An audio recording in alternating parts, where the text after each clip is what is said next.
Le serveur est tombé, et elle a crié le prénom que seul celui qui l'avait sauvée dans son enfance connaissait. Quand elle a vu la cicatrice sur son bras, elle a retiré la bague de son cou. Elle s'est agenouillée en pleurant. « Es-tu le garçon de la rivière ?» Personne ne connaissait leur passé, jusqu'à ce faux pas qui a tout révélé. Sur la terrasse de la résidence Méditerranée, avec une vue imprenable sur la baie de Marseille, Émilie Laurent finissait de se préparer tout en observant le coucher de soleil sur la ville. La cité phocéenne, avec ses couleurs vibrantes et son rythme pulsant, était le cadre parfait pour la vie qu'elle s'était construite. Solide, indépendante et entièrement focalisée sur sa carrière de directrice marketing dans l'une des plus grandes entreprises de cosmétiques du pays. 30 ans. Émilie était reconnue dans le milieu des affaires pour sa détermination et sa capacité à transformer de petits projets en grands succès. Cependant, parmi ses amis et sa famille, elle portait un autre titre, moins flatteur, la femme qui disait non. Depuis sa jeunesse, elle avait systématiquement refusé tous les prétendants qui croisaient son chemin, privilégiant toujours son indépendance et ses ambitions professionnelles. « Ma fille, tu vas encore te faire belle pour dîner toute seule. » La voix de Madame Clotilde, sa mère, résonna dans l'appartement à travers le haut-parleur du téléphone. « Maman, nous en avons déjà parlé, » répondit Émilie, ajustant sa robe vert émeraude qui mettait en valeur sa peau dorée. « Je préfère 1000 fois ma propre compagnie à un rendez-vous médiocre avec un prétendant que tu m'as déniché. Ma chérie, ce n'est pas normal qu'une jeune femme de ton âge dîne seule dans un restaurant de luxe un vendredi soir, » insista Madame Clotilde. « Le neveu de Marlène, l'avocat, est célibataire et... » « Maman, je dois raccrocher. »« Gros bisous. » Émilie l'interrompit, terminant l'appel, avant que la conversation ne se transforme en une énième discussion sur son statut matrimonial. Cette conversation n'était qu'un exemple des pressions qu'elle affrontait quotidiennement. À mesure que ses amis de l'université se mariaient et fondaient une famille, Émilie sentait les regards de jugement s'intensifier. Pourtant, il y avait quelque chose dans les relations qui l'effrayait toujours. Peut-être la peur de perdre, son indépendance si durement acquise, ou peut-être les cicatrices laissées par sa dernière relation avec Auguste Lemaire, qui s'était terminée il y a 3 ans. Elle prit son sac de créateur, se regarda une dernière fois dans le miroir et sortit de l'appartement. Le concierge, Monsieur Jules, lui adressa un sourire en la voyant. « Bonsoir, Madame Laurent, vous êtes ravissante. Vous rencontrez quelqu'un de spécial ce soir ?»« Juste moi-même, Monsieur Jules, » répondit-elle avec un sourire déjà habitué à la question. « Quel dommage! Un jour, quelqu'un à votre hauteur apparaîtra, j'en suis certain. » Émilie se contenta de faire un signe de tête en guise de remerciement tout en montant dans sa voiture. Monsieur Jules était l'un des rares à ne pas faire pression sur elle. Peut-être parce qu'il était veuf et comprenait la complexité des relations, ou peut-être parce qu'il admirait secrètement son indépendance. La pluie commençait à tomber sur Marseille lorsqu'Émilie arriva au restaurant L'Amoureux, l'un des établissements les plus en vogue du Vieux-Port, avec vue sur la baie de Marseille. Malgré l'averse, l'endroit était bondé, principalement de couples qui profitaient de l'atmosphère romantique et de la gastronomie primée. « Table pour une personne ?» demanda l'hôtesse, avec une expression qui mêlait surprise et pitié. « Oui, réservation au nom d'Émilie Laurent », répondit-elle, maintenant la posture impeccable qu'elle arborait dans son environnement professionnel. Tandis qu'on la conduisait, à sa table, Émilie remarqua les regards curieux des autres clients. Une femme élégante, seule un vendredi soir, c'était encore quelque chose qui provoquait l'étonnement. Le restaurant était particulièrement animé, avec un mélange de touristes et de l'élite marseillaise, tous plongés dans des conversations animées qui contrastaient avec le silence de sa table. Après avoir passé sa commande, un filet de poisson grillé aux herbes fraîches et un verre de vin blanc, Émilie observa autour d'elle. Des couples se tenant la main, des regards amoureux, des rires partagés, tout cela semblait si éloigné de sa réalité. Pendant un instant, elle ressentit une pointe de solitude, sentiment qu'elle s'avouait rarement à elle-même. « Madame attend quelqu'un ?» demanda une voix masculine à ses côtés, interrompant ses pensées. Émilie leva les yeux pour découvrir un serveur qu'elle n'avait pas vu auparavant. Grand, avec des cheveux noirs légèrement ondulés et des yeux marrons profonds, il y avait quelque chose de différent en lui, une présence qui contrastait avec la servilité typique de la profession. « Non », répondit-elle sèchement, s'attendant déjà au même regard de pitié qu'elle recevait de tous. À sa surprise, le serveur lui adressa un sourire sincère. « Parfait. Je veillerai à ce que votre expérience en solitaire soit aussi spéciale que celle de n'importe quel couple amoureux ici. » Il y avait quelque chose dans sa façon de parler, sans jugement ni condescendance, qui fit légèrement se détendre Émilie. Son badge indiquait Mathieu Dubois, et elle ne put s'empêcher de remarquer que ses mains, bien que soignées, avaient de petits cals, signe d'un travail manuel récent. Le mouvement du restaurant s'intensifiait, et Mathieu s'éloigna pour servir d'autres tables. Émilie l'observa discrètement pendant qu'il travaillait. Il y avait une élégance dans ses mouvements, une politesse dans sa manière de traiter les clients qui semblait naturelle, non répétée. Lorsque son plat arriva, apporté par un autre serveur, Émilie avait déjà terminé son premier verre de vin et se sentait plus légère, oubliant presque la sensation de décalage qui l'accompagnait généralement dans des environnements comme celui-ci. Encore du vin? Mathieu réapparut avec la bouteille. « S'il vous plaît », répondit Émilie tendant son verre. Pendant qu'il servait, le restaurant sembla entrer au ralenti. Mathieu se pencha légèrement et la lumière du restaurant se refléta un instant sur son visage. C'est alors qu'Émilie ressentit quelque chose d'étrange, comme un déjà-vu. Ce visage, il y avait quelque chose de familier en lui, quelque chose qu'elle ne parvenait pas à identifier immédiatement. Soudain, au milieu du mouvement frénétique du restaurant, Mathieu trébucha légèrement, manquant presque de renverser à le vin. Il se rattrapa rapidement avec une agilité qui ne correspondait pas à l'apparente maladresse du moment précédent. « Excusez-moi », murmura-t-il, avec un sourire gêné. C'est alors que le souvenir frappa Émilie comme un éclair. Ce sourire, elle l'avait déjà vu auparavant dans un contexte complètement différent. 3 ans plus tôt, lors du gala de bienfaisance de la Fondation Renaissance, l'un des événements les plus exclusifs de Marseille, où seule l'élite de la société marseillaise obtenait des invitations. L'homme devant elle n'était pas simplement Mathieu Dubois, un simple serveur. C'était Mathieu Moreau, l'entrepreneur qui avait révolutionné le marché immobilier du Sud avec des projets durables, dont la fortune était estimée à des centaines de millions. Le même homme qui avait fait la couverture du magazine Entrepreneur de France avec le titre « Le milliardaire conscient ». Le même homme qui, selon les journaux, s'était mystérieusement retiré des affaires il y a environ 1 an, laissant la présidence de ses entreprises aux mains d'un conseil d'administration. Le choc dut être évident sur son visage, car Mathieu la regarda avec une expression qui mêlait inquiétude et quelque chose d'autre, peut-être la reconnaissance que son déguisement avait été compromis. « Tout va bien, madame ?» demanda-t-il maintenant sa posture de serveur. Émilie hésita. Devait-elle le confronter, faire semblant de ne pas l'avoir reconnu? Avant qu'elle ne puisse décider, un coup de tonnerre secoua le restaurant, suivi d'une coupure de courant qui plongea l'établissement dans l'obscurité totale. Des cris de surprise résonnèrent dans l'endroit, tandis que l'équipe du restaurant tentait de calmer les clients. Dans la confusion momentanée, Émilie sentit une main toucher légèrement son épaule. « Ne vous inquiétez pas », chuchota la voix de Mathieu près de son oreille. Le générateur devrait se mettre en marche dans quelques secondes. Il y avait une intimité dans ce geste qui la déconcerta. Lorsque les lumières de secours s'allumèrent enfin, illuminant l'environnement d'une lueur faible et bleutée, Émilie vit dans le regard de Mathieu quelque chose qui l'intrigua profondément. Ce n'était pas la peur d'être découvert, mais un mélange de curiosité et de défi.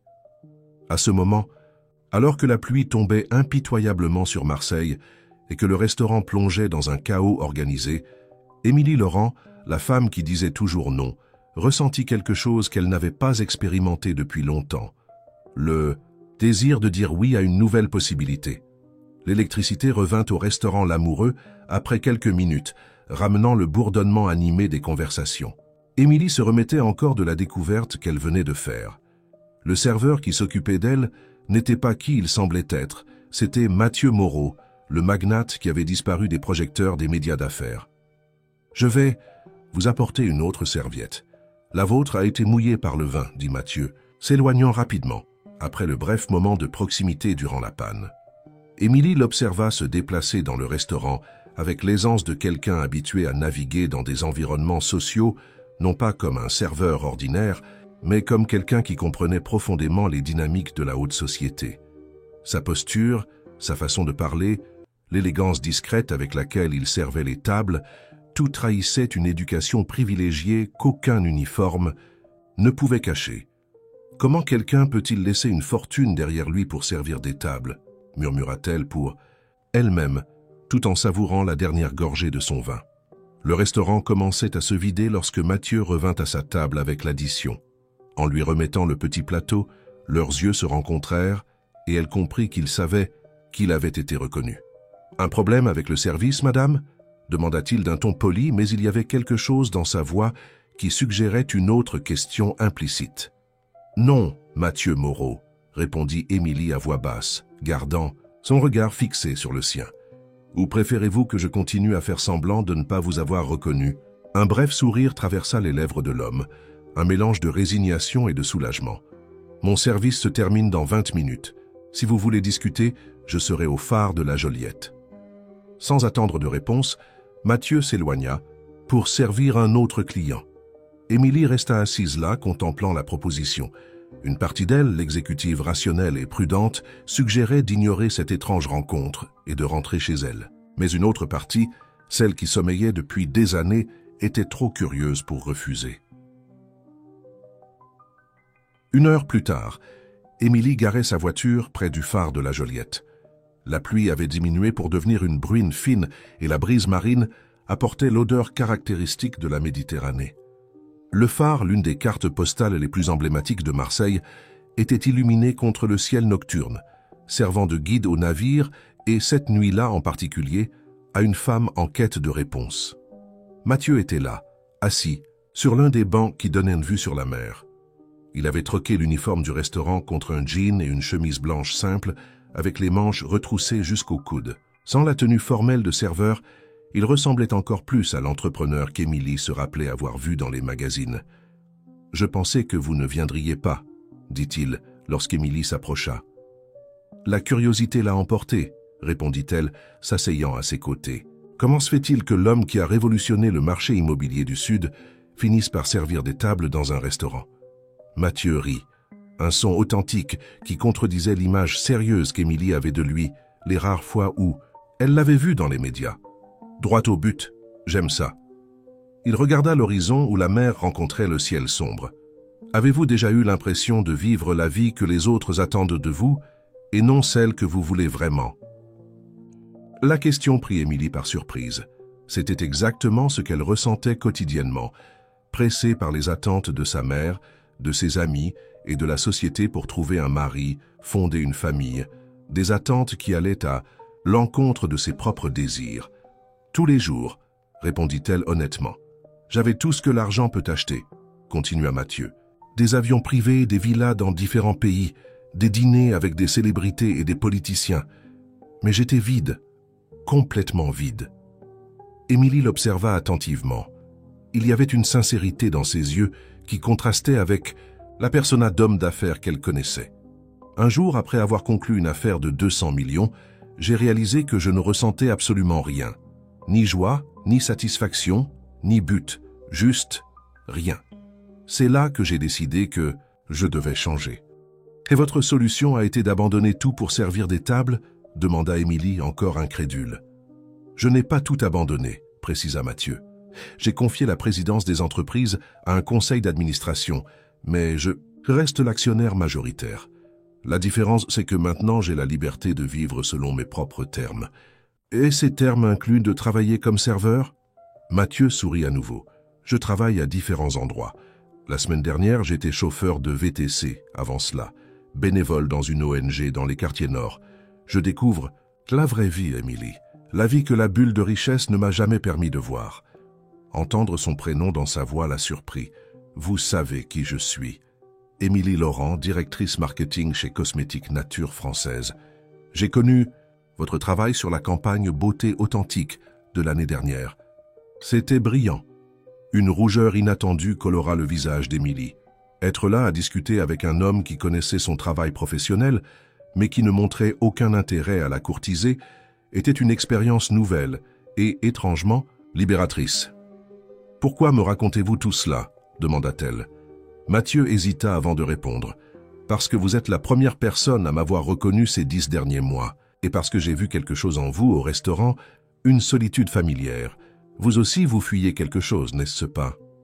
La perspicacité de l'observation la désarma. « Je ne fuis pas. J'ai simplement choisi de privilégier ma carrière plutôt que de me soumettre aux attentes de la société sur comment une femme de 30 ans devrait vivre. Ça ressemble beaucoup à fuir pour moi, répondit Mathieu, mais son ton n'était pas celui du jugement, seulement de la compréhension. Avant qu'Émilie ne puisse répliquer, son téléphone sonna. C'était Madame Clotilde à nouveau. Elle ignora l'appel, mais ce bref moment brisa l'intimité qui se formait entre eux. « Je ne veux pas prendre plus de votre temps, » dit Mathieu, se levant. « Je vous demande seulement de garder mon secret. Je ne suis pas encore prêt à retourner à la vie publique. » Émilie se leva également, soudain consciente de l'étrangeté de cette rencontre. « Pourquoi devrais-je garder votre secret ? Parce que nous méritons tous la chance de trouver notre propre chemin, sans la pression des autres, » répondit-il simplement.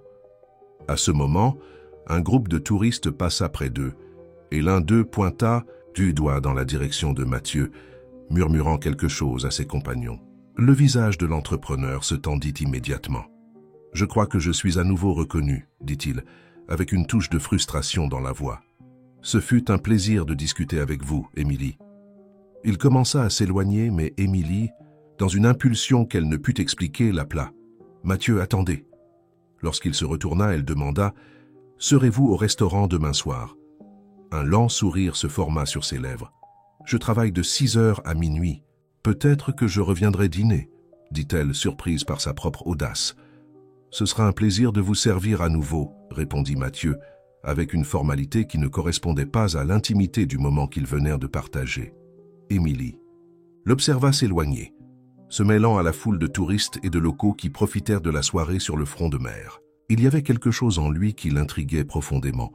Ce n'était pas seulement l'histoire insolite d'un milliardaire servant des tables, mais l'authenticité avec laquelle il parlait de ses choix et la façon dont il semblait voir, à travers la façade qu'elle-même avait construite au fil des ans.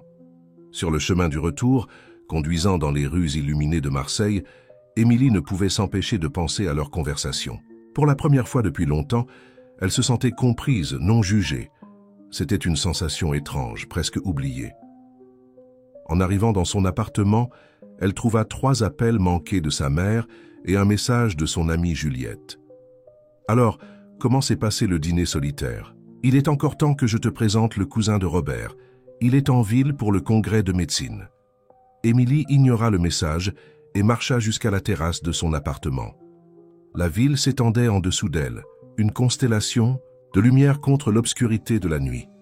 Quelque part, Mathieu Moreau vivait une vie qu'il avait choisie pour lui-même, libre des chaînes des attentes sociales. Il y avait quelque chose d'inspirant là-dedans, quelque chose qui résonnait profondément avec ses propres aspirations. Son téléphone sonna à nouveau, interrompant ses pensées. En voyant le nom sur l'écran, son cœur s'accéléra d'une manière qui n'était pas arrivée depuis des années. C'était Auguste Lemaire, son ex-petit ami, l'homme qui lui avait brisé le cœur 3 ans auparavant. Pendant un moment, elle hésita. Répondre à cet appel signifierait rouvrir des blessures qu'elle avait lutté pour refermer. Mais avant qu'elle ne puisse décider, l'écran de son ordinateur portable, qui était sur la table de la terrasse, s'alluma avec une notification de courriel. L'objet disait « Sujet confidentiel, héritage Laurent ».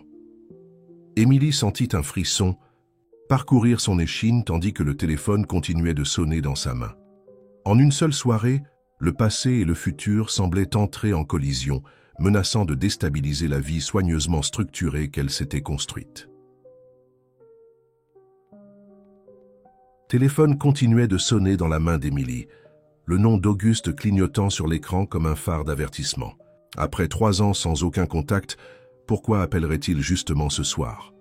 Avec le doigt hésitant, elle glissa pour répondre, tandis que ses yeux restaient fixés sur la notification du courriel concernant le mystérieux héritage. « Allô ?»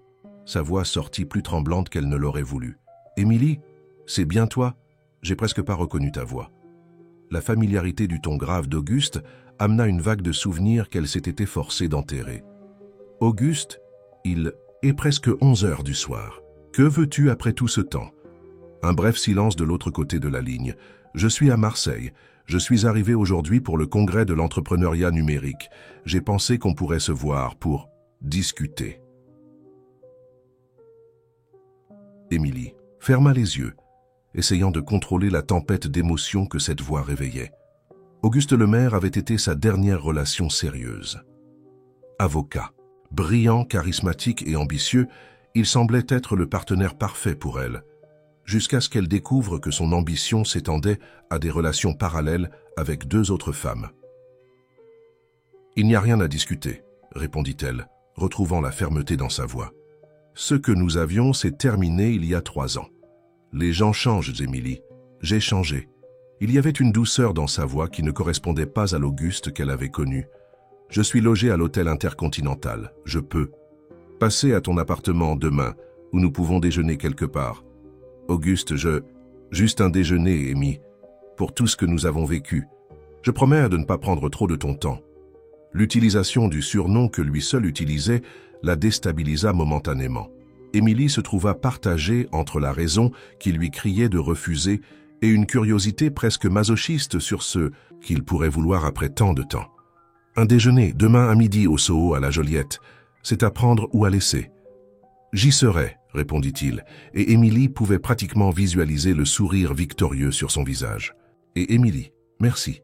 Ça signifie beaucoup pour moi. » Elle termina l'appel sans répondre et reporta immédiatement son attention sur le mystérieux courriel. Elle l'ouvrit avec un mélange d'anxiété et de méfiance. Le courriel provenait d'un cabinet d'avocats qu'elle n'avait jamais entendu mentionner. Dans un langage formel et ampoulé, il l'informait que son grand-oncle Théodore Laurent était décédé au Portugal, la laissant comme unique héritière d'une fortune considérable, incluant des propriétés à Lisbonne, un vignoble dans la vallée du Rhône et des investissements dans diverses entreprises européennes. Il sollicitait une réunion urgente pour discuter des détails de l'héritage. « Oncle Théodore » murmura Émilie, confuse. Elle se souvenait à peine de ce parent éloigné, qui avait quitté la France des décennies avant sa naissance, après un quelconque désaccord familial, jamais complètement expliqué. La soirée qui avait commencé par un simple dîner solitaire s'était transformée en un tourbillon d'événements inattendus. La rencontre avec Mathieu Moreau déguisé en serveur, le retour soudain d'Auguste et maintenant cet héritage mystérieux. Incapable de tout traiter, Émilie décida de prendre un bain chaud pour clarifier ses idées. Tandis que l'eau coulait sur son corps, elle se demandait s'il y avait un lien entre ces événements ou si c'était simplement l'univers qui jouait avec elle. Le lendemain matin, Émilie se réveilla au son insistant de son téléphone. C'était Juliette, sa meilleure amie depuis l'époque universitaire. « Bonjour, Marmotte. Tu es prête pour le grand déjeuner ?» Émilie s'assit dans son lit, confuse. « Comment es-tu au courant du déjeuner? De quoi parles-tu? » « Le déjeuner de bienfaisance, de la Fondation Nouvelle Vie. Ne me dis pas que tu as oublié que tu t'étais proposé pour représenter l'entreprise. Le déjeuner de bienfaisance. » Parmi tant d'événements, Émilie l'avait vraiment oublié. Et maintenant, elle avait rendez-vous avec Auguste à la même... « Ici, Jules, il y a eu un imprévu.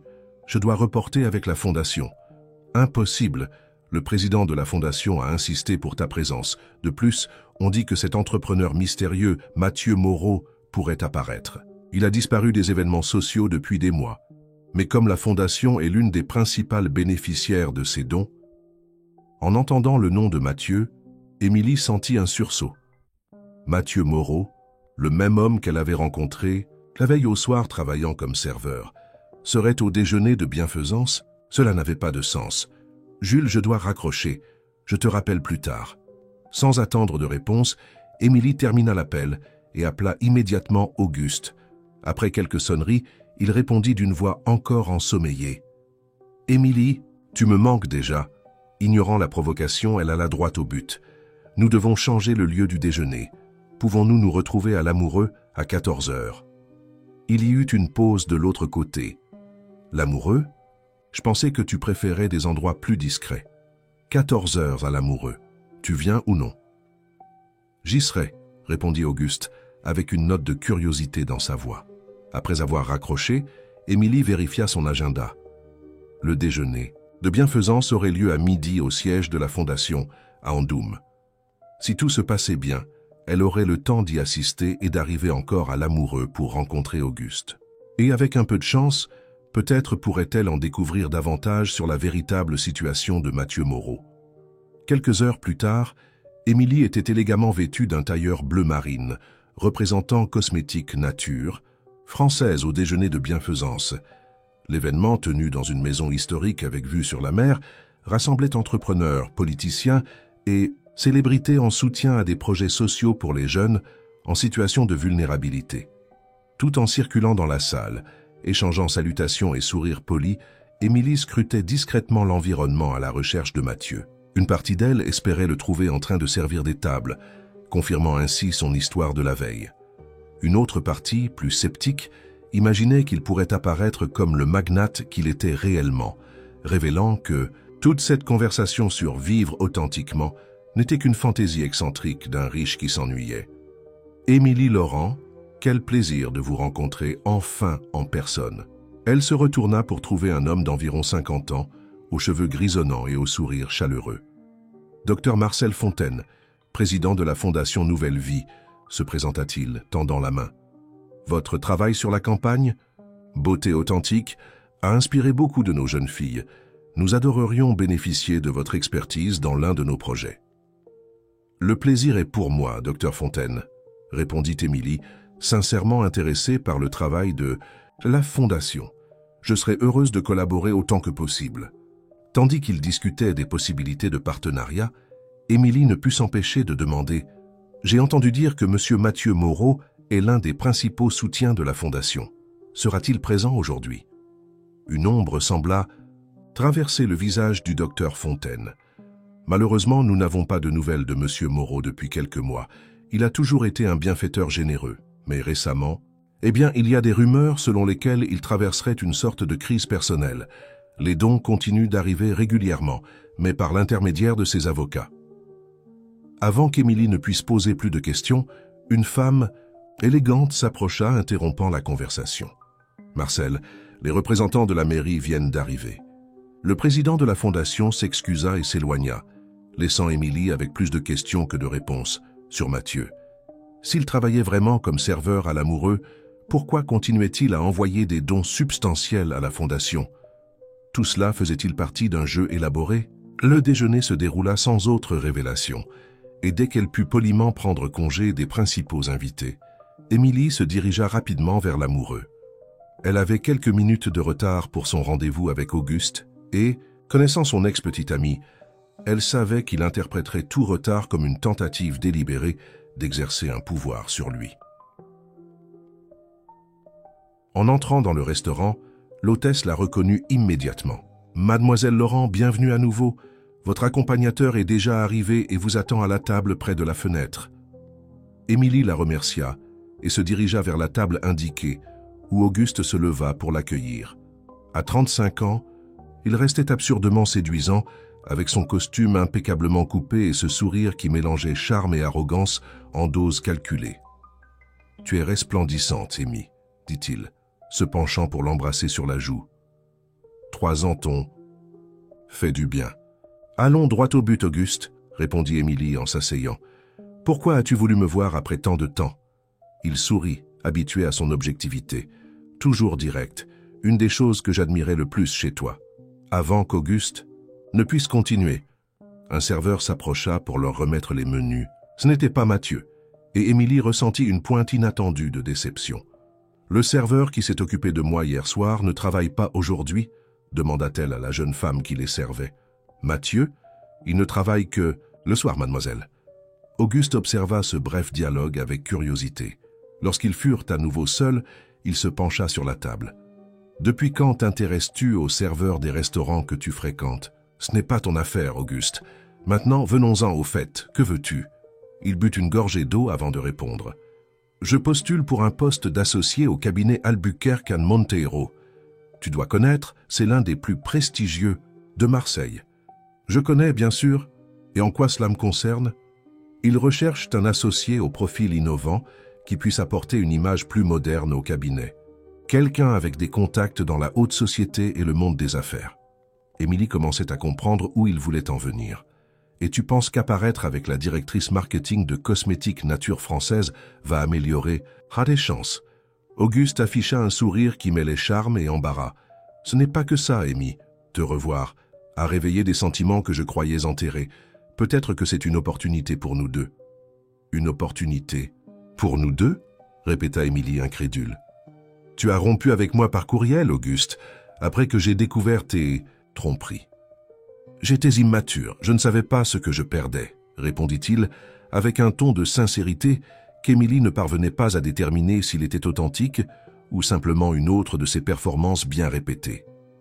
Les gens changent. Certaines personnes ne changent jamais, rétorqua-t-elle, se rappelant étrangement les paroles de Mathieu la veille au soir sur la fuite des attentes des autres.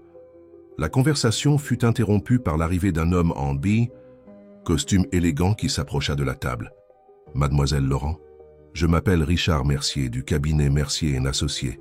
Nous avons envoyé un courriel hier soir concernant l'héritage de votre grand-oncle, Théodore Laurent. » Émilie regarda de l'avocat à Auguste qui semblait tout aussi surpris par l'interruption. « Comment saviez-vous que je serais ici ?» demanda-t-elle au nouveau venu. « Votre secrétaire nous a informé que vous auriez un rendez-vous ici à 14 heures. Je vous prie de m'excuser pour cette approche, mais l'affaire est urgente et d'une extrême importance. » Avant qu'Émilie ne puisse répondre, son regard capta une silhouette familière entrant dans le restaurant. C'était Mathieu, vêtu de l'uniforme de serveur, apparemment arrivant pour commencer son service plus tôt que d'habitude. À ce moment, 3 mondes différents entrèrent en collision devant Émilie. Son passé représenté par Auguste, un futur inattendu sous la forme de l'avocat, avec des nouvelles sur un héritage, et l'énigmatique présent personnifié par Mathieu Moreau, le milliardaire déguisé en serveur qui, d'une certaine façon, avait éveillé quelque chose en elle qu'elle pensait être endormie pour toujours. L'amoureux, normalement un environnement de tranquillité sophistiquée, devint subitement le théâtre d'une situation inconfortable. Émilie se trouvait face à 3 hommes qui représentaient différents chapitres de sa vie. Auguste, son douloureux passé, Richard Mercier, l'avocat qui apportait des nouvelles d'un héritage qui pourrait transformer son avenir, et Mathieu, l'énigmatique serveur milliardaire qui avait éveillé sa curiosité d'une manière qu'elle n'avait pas expérimentée depuis des années. « Mademoiselle Laurent, nous devons discuter d'urgence des procédures légales, » insista Richard, Mercier, apparemment inconscient de la tension qui flottait dans l'air. Auguste, toujours perspicace, remarqua le regard d'Émilie en direction de Mathieu, qui discutait maintenant avec le maître d'hôtel dans un coin du restaurant. « Tu connais ce serveur ?» demanda-t-il avec une note de jalousie mal dissimulée dans sa voix.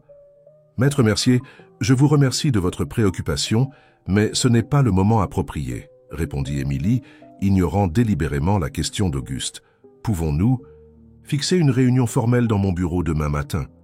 L'avocat hésita, visiblement mal à l'aise à l'idée de reporter l'affaire. « Mademoiselle Laurent, il y a des détails concernant cet héritage qui ne peuvent attendre. Votre grand-oncle, Théodore, a laissé des instructions spécifiques qui... Demain 10 heures, dans mon bureau, interrompit Émilie fermement, lui remettant sa carte de visite. S'il vous plaît, apportez toute la documentation nécessaire. Reconnaissant la détermination dans son ton, Richard Mercier acquiesça à contre-cœur, s'excusa pour l'interruption et se retira. Dès que l'avocat s'éloigna, Auguste se pencha sur la table, sa curiosité visible. Un héritage? D'un grand-oncle que tu as à peine mentionné quand nous étions ensemble? Il semble que la vie te sourit, Amy. Le commentaire portait cette familiarité possessive qui l'avait toujours dérangé dans leur relation. Avant qu'elle ne puisse répondre, son regard croisa brièvement celui de Mathieu, qui se déplaçait maintenant entre les tables, servant les clients avec une élégance discrète qui contrastait avec sa supposée position. « Auguste, sois sincère avec moi, » dit Émilie, reportant son attention sur son ex-petit ami. « Veux-tu vraiment une réconciliation ou as-tu simplement besoin de moi pour impressionner les associés d'Albuquerque & Montero ?» La question directe sembla le prendre par surprise. Pendant un moment, le masque de charme calculé vacilla, révélant l'Auguste qu'elle connaissait bien. Ambitieux, stratégique et toujours pensant plusieurs coups à l'avance. « Pourquoi devrions-nous séparer les choses ?» répondit-il, retrouvant rapidement sa contenance. « Nous avons toujours été bons ensemble, personnellement et professionnellement. Ce qui s'est passé dans le passé étaient les erreurs d'un homme immature qui ne savait pas ce qu'il avait entre les mains. Émilie l'observa attentivement, reconnaissant la rhétorique bien répétée d'un avocat habitué à convaincre jury et juge. 3 ans auparavant, peut-être aurait-elle été persuadée par ses paroles, par la promesse d'un amour renouvelé.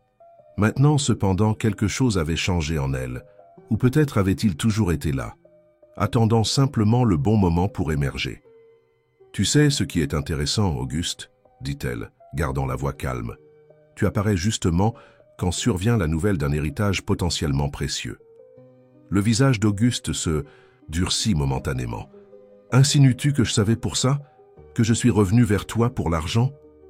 Je constate simplement une coïncidence curieuse. » Avant que la conversation ne puisse s'envenimer, Mathieu s'approcha de la table pour prendre les commandes. Son visage resta professionnel, sans aucune indication de la rencontre qu'ils avaient partagée la veille au soir, au phare de la Joliette. « Bon après-midi, mademoiselle, monsieur. Puis-je suggérer le poisson grillé aux herbes de la maison? C'est la spécialité du chef aujourd'hui. » Auguste, encore irrité par l'insinuation d'Émilie, regarda à peine le serveur. « Un filet mignon à point et un verre du meilleur vin rouge que vous avez. »« Pour madame ?» demanda Mathieu, s'adressant à Émilie avec la même formalité qu'il utiliserait avec n'importe quelle cliente. « Le même poisson qu'hier, s'il vous plaît, » répondit-elle, soutenant son regard un moment plus long que nécessaire. « Et de l'eau gazeuse. » Mathieu acquiesça et s'éloigna, laissant dans l'air un parfum subtil qu'Émilie reconnut de la veille.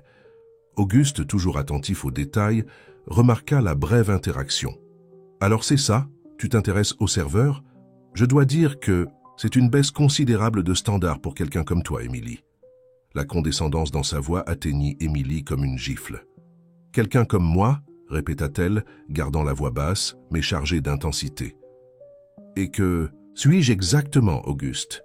Une cadre accomplie que tu penses pouvoir utiliser pour avancer dans ta carrière, ou simplement une femme que tu penses pouvoir encore manipuler avec tes belles paroles et tes promesses vides? » La dureté de la réponse sembla le surprendre. L'Auguste qu'elle avait connu était habitué à la contrôler avec de petites doses calculées d'affection et de critique. Cette nouvelle confrontation directe le déstabilisait clairement. « Ce n'est pas ce que j'ai voulu dire, Amy, » tenta-t-il, adoucissant le ton. « Je m'inquiète simplement pour toi. Nous ne savons rien de cet homme. »« Tu ne sais rien de lui, » corrigea Émilie, « et tu n'as pas à t'inquiéter pour moi. Cette partie de notre relation s'est terminée il y a 3 ans. » Le déjeuner se poursuivit dans une atmosphère tendue, Auguste alternant entre tentatives de charme et allusions subtiles sur comment sa vie professionnelle pourrait bénéficier d'une réconciliation. Mathieu revint avec les plats, les servants, avec la précision de quelqu'un qui maîtrise parfaitement l'art de l'hospitalité, sans jamais indiquer une quelconque familiarité particulière avec Émilie. Tout en savourant son poisson, Émilie se permit d'observer discrètement le restaurant. L'amoureux était plein comme toujours, d'hommes d'affaires en déjeuner professionnel, de touristes enchantés par la cuisine provençale et de couples célébrant des occasions spéciales. Au milieu de ce cadre sophistiqué, Mathieu se déplaçait avec un naturel qui semblait confirmer son histoire. Il cherchait vraiment à expérimenter la vie au-delà des murs de la richesse extrême. « Tu ne m'écoutes pas, n'est-ce pas ?» La voix d'Auguste interrompit ses pensées. « Désolé, que disais-tu » demanda Émilie, reportant son attention sur lui. « Je parlais du cocktail d'inauguration du nouveau siège du cabinet la semaine prochaine. Ce serait le moment parfait pour réapparaître ensemble socialement. » Émilie posa ses couverts, le regardant directement. « Auguste, je ne suis pas intéressé à renouer notre relation, ni à être utilisé comme accessoire pour propulser ta carrière. » Le rejet clair sembla toucher son orgueil. « C'est à cause de lui, n'est-ce pas? Du serveur ?» demanda-t-il, incapable de cacher l'amertume dans sa voix. « Cela n'a rien à voir avec qui que ce soit d'autre que nous deux, » répondit Émilie fermement. « Je ne veux simplement pas revenir à une relation qui m'a causé tant de douleur. » Auguste ouvrit la bouche pour répliquer, mais fut interrompu par la sonnerie du téléphone d'Émilie. C'était un message d'un numéro inconnu. « Nous devons parler de Mathieu Moreau, c'est urgent. Je suis devant le restaurant. » Édouard Moreau. Émilie sentit un frisson parcourir son échine. Édouard Moreau, le frère cadet de Mathieu, connu dans les cercles d'affaires comme le génie financier derrière l'Empire, immobilier de la famille. Que pouvait-il vouloir? Et comment avait-il obtenu son numéro? Je dois partir, dit-elle, se levant brusquement. Maintenant? Mais nous n'avons même pas fini de déjeuner, protesta Auguste. Un imprévu est survenu, répondit Émilie, faisant déjà signe à un serveur d'apporter l'addition. C'était intéressant de te revoir, Auguste. Il la retint par le poignet alors qu'elle s'apprêtait à partir. Nous n'avons pas terminé cette conversation, Amy. Je n'abandonnerai pas si facilement cette fois. Avec une délicatesse ferme, elle se dégagea. Moi, j'ai abandonné, Auguste, il y a 3 ans. Émilie paya l'addition et se dirigea vers la sortie, consciente du regard de Mathieu qui la suivait discrètement. En passant près de lui, elle murmura doucement « Nous devons parler plus tard, c'est important ». Devant le restaurant, un homme d'environ 35 ans attendait, adossé à une voiture de sport de luxe. Bien que plus jeune, la ressemblance avec Mathieu était indéniable. Les mêmes yeux pénétrants, le même port élégant, mais avec une expression plus dure, moins accessible. « Mademoiselle Laurent », dit Édouard Moreau, tendant la main dans un salut formel. « Je vous remercie de me recevoir avec si peu de préavis. »« Comment avez-vous obtenu mon numéro, monsieur Moreau ?» demanda Émilie, ignorant la main tendue. Un sourire froid traversa les lèvres de l'homme. « J'ai des ressources, tout comme j'ai des informations sur l'intérêt soudain que mon frère a développé pour vous. » La façon dont il prononça ces mots, chargés d'insinuation, fit durcir la posture d'Émilie. « Il n'y a aucun intérêt entre votre frère et moi. Nous nous connaissons à peine. Je vous en prie. » Édouard fit un geste en direction de la voiture. « Pouvons-nous discuter dans un endroit plus privé? Ce que j'ai à dire intéresse non seulement moi et mon frère, mais aussi vous, particulièrement, considérant la récente nouvelle concernant votre héritage. » Émilie sentit un frisson. Comment pouvait-il être au courant de l'héritage? La nouvelle était si récente qu'elle-même n'en avait pas encore tous les détails. « Qu'est-ce que vous savez exactement sur mon héritage ?» demanda-t-elle, gardant la voix ferme malgré l'inquiétude qui grandissait en elle. Édouard regarda autour de lui, comme s'il vérifiait s'ils étaient observés. « Bien plus que vous ne l'imaginez, mademoiselle Laurent, y compris sur la véritable identité de votre grand-oncle Théodore et son lien avec la famille Moreau. » La révélation tomba comme une bombe. Y aurait-il une relation entre la famille de Mathieu et sa propre héritage? Cela expliquerait-il l'apparition soudaine de Mathieu dans sa vie, justement quand la nouvelle de l'héritage arrivait? « Montez dans la voiture, s'il vous plaît, » insista Édouard. « Je promets que tout deviendra plus clair. » Le cœur battant et l'esprit rempli de questions, Émilie prit une décision. Au lieu de monter dans la voiture, elle sortit son téléphone et prit discrètement une photo de la plaque du véhicule. « Je préfère que nous discutions dans mon bureau demain à 14 heures, » dit-elle, avec une fermeté qui la surprit elle-même. « Si le sujet est aussi important que vous le suggérez, un jour ne fera pas de différence. » L'expression d'Édouard se durcit momentanément, mais se transforma bientôt en un sourire calculé. « Comme vous voudrez, mademoiselle Laurent, mais permettez-moi d'être clair, mon frère n'est pas qui vous pensez qu'il est. Et cet héritage, il y a beaucoup plus en jeu que quelques propriétés au Portugal. » Émilie maintint sa contenance, malgré la tempête de doute qui assaillait maintenant son esprit. « À demain, monsieur Moreau. » En s'éloignant, elle sentit le poids du regard d'Édouard dans son dos. À l'intérieur du restaurant, elle pouvait voir Auguste encore assis à la table, l'observant à travers la fenêtre avec une expression de frustration évidente. Et quelque part entre les tables, Mathieu continuait son travail de serveur, apparemment ignorant du fait que son frère venait d'entrer dans la vie d'Émilie avec des révélations qui menaçaient de tout changer. En montant dans sa voiture, Émilie réalisa que sa vie soigneusement organisée et indépendante s'effondrait face à des forces qu'elle comprenait à peine. L'héritage inattendu, le retour d'Auguste, le mystère entourant Mathieu et maintenant les insinuations troublantes d'Édouard, tout convergeait vers un point qui promettait de transformer complètement son existence. Les mains légèrement tremblantes, elle démarra le moteur et partit, laissant derrière elle le restaurant qui, en seulement 2 jours, était devenu l'épicentre d'une révolution dans sa vie. Une révolution qui commençait à peine à révéler ses véritables dimensions. L'appartement d'Émilie, normalement un refuge d'ordre et de tranquillité, semblait étouffant ce soir-là. Après la rencontre troublante avec Édouard Moreau, elle avait annulé ses réunions de l'après-midi, prétextant une indisposition soudaine. Ce n'était pas exactement un mensonge. Son corps entier vibrait d'une anxiété qu'elle n'avait pas ressentie depuis des années. Assise sur la terrasse de son appartement, avec la vue panoramique de Marseille devant elle, Émilie essayait d'organiser ses pensées. Le ciel teinté d'orange et de rouge par le coucher du soleil méditerranéen contrastait avec la turbulence dans son esprit. Comment sa vie avait-elle pu changer si, drastiquement en seulement 2 jours, son téléphone sonna, affichant le nom de Juliette sur l'écran. Émilie hésita avant de répondre. Son amie était trop perspicace et remarquerait certainement que quelque chose n'allait pas. « Salut, Jules », répondit-elle, essayant de paraître décontractée. « Enfin, j'essaie de te joindre depuis le déjeuner de bienfaisance. Que s'est-il passé? Tu es parti si précipitamment que tu n'as même pas dit au revoir au docteur Fontaine. » Émilie soupira. « Désolé pour ça. Un imprévu est survenu. » Un imprévu? Un nommé Auguste Lemaire, demanda Juliette avec cette intuition aiguisée qu'elle avait toujours eue. Je vous ai vus tous les deux à l'amoureux en passant en voiture. Ne me dis pas que tu retombes dans les filets de ce salaud. Je ne retombe dans aucun filet, se défendit Émilie. C'était juste un déjeuner, et ce n'était même pas mon idée. Le son de méfiance était évident dans la voix de Juliette. Et qui était le beau gosse en costume gris avec qui tu parlais sur le trottoir après? S'il te plaît, dis-moi que tu passes à autre chose avec quelqu'un de décent cette fois. Émilie faillit s'étrangler. Tu as vu ça aussi? Tu m'espionnais, Juliette. Bien sûr que non. J'allais à une réunion et je suis passé devant l'amoureux par hasard. Alors, qui est-il? Pendant un moment, Émilie envisagea de tout raconter à son amie. À propos de Mathieu, le serveur milliardaire, d'Édouard et ses insinuations troublantes, du mystérieux héritage. Mais quelque chose la retint. Jusqu'à ce qu'elle comprenne mieux ce qui se passait, il serait peut-être plus prudent de garder tout pour elle-même. « Juste un avocat », répondit-elle vaguement. « Une affaire familiale que je dois régler est apparue. »« Affaire familiale?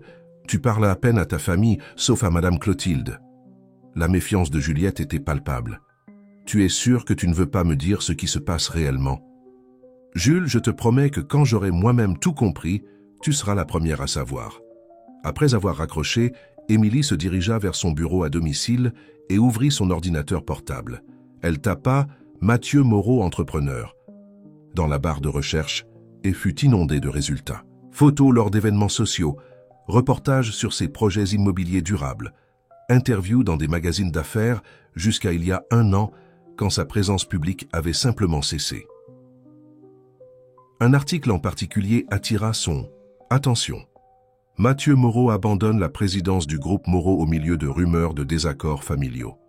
L'article spéculait sur un possible différend entre Mathieu et son frère cadet Édouard, quant à l'orientation de l'entreprise après la mort du patriarche Robert Moreau 2 ans auparavant.